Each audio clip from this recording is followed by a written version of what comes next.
Hi, and welcome back to the Positive Prepper. I was supposed to do a video on going solo versus joining a MAG, mutual assistance group, but I felt like this was super important. Um,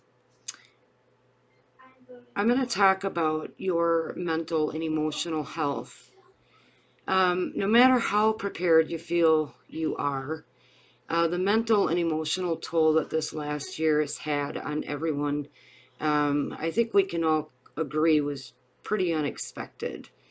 Um, with the virus, the election, impeachment, job losses, school closings, um, and now the bitter cold and winter storms, I don't think that there's anybody that can say that they weren't impacted in some way.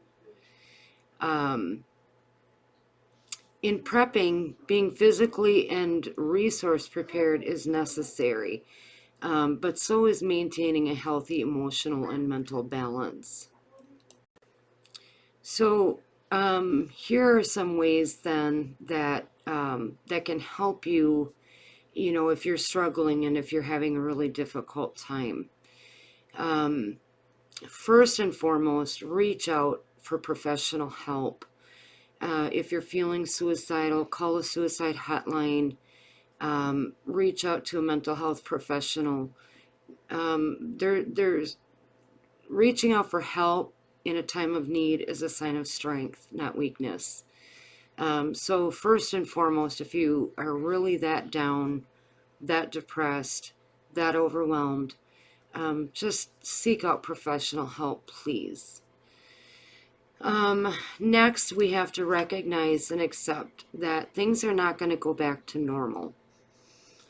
For many of us, this situation should not be referred to as the new normal, because there's nothing normal about it, and there never will be. There's nothing normal about covering your beautiful smiles, being kicked out of businesses, people calling authorities on their neighbors just for being outside. The amount of businesses that have shut down, and it's not social distancing, it's social isolation. So when you come to terms with that and accept it, it's going to help you think a little bit more clearly about your next steps, and make decisions that are going to strengthen your ability to survive an SHTF event. Also, no matter how much you've been affected, or how much life is emotionally draining right now, try to take time every day to make plans. Um, don't sit and watch the news, especially if you're already feeling depressed and overwhelmed. Don't sink into the cushions of your couch, waiting for life to go back to the way that it was. It's not going to happen.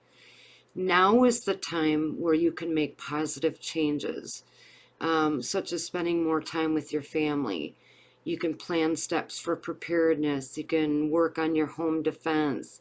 But also, again, keeping that balance. Make sure that you're taking time for fun and relaxation.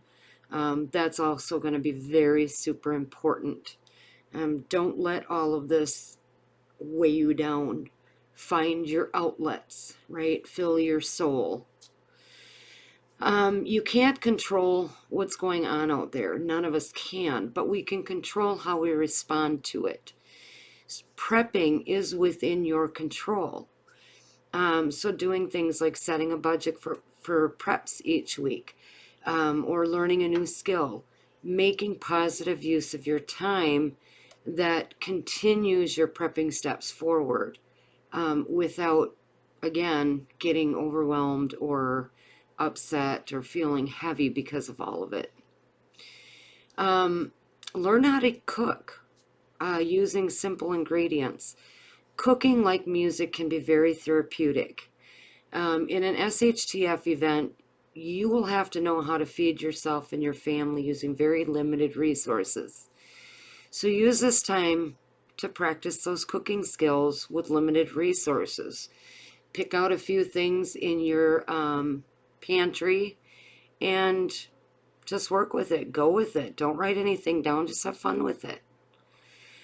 The other thing I would recommend is to read or watch videos or resources on herbal medicines. There's a lot of great books out there and resources that can do things like identifying resources right in your own backyard.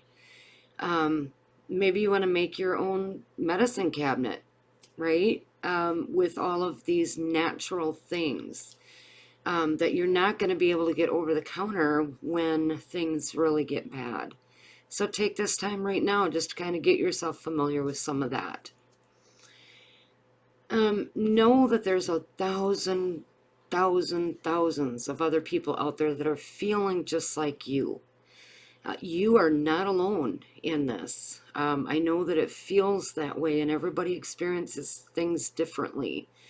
But to one degree or another, we're all feeling those same feelings. Okay, so find groups of like-minded people, whether it's a neighbor or a great friend. Talk about what this experience has been like for you, especially when it comes to prepping.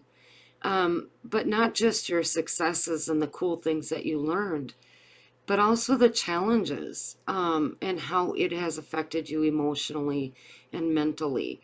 Let that be a part of your normal conversation. Okay. Um, Lastly, use this time to read the Bible. It's filled with hope and inspiration and a promise that at the end of all things, you will overcome. So, thank you for watching The Positive Prepper. I hope this helped. God bless.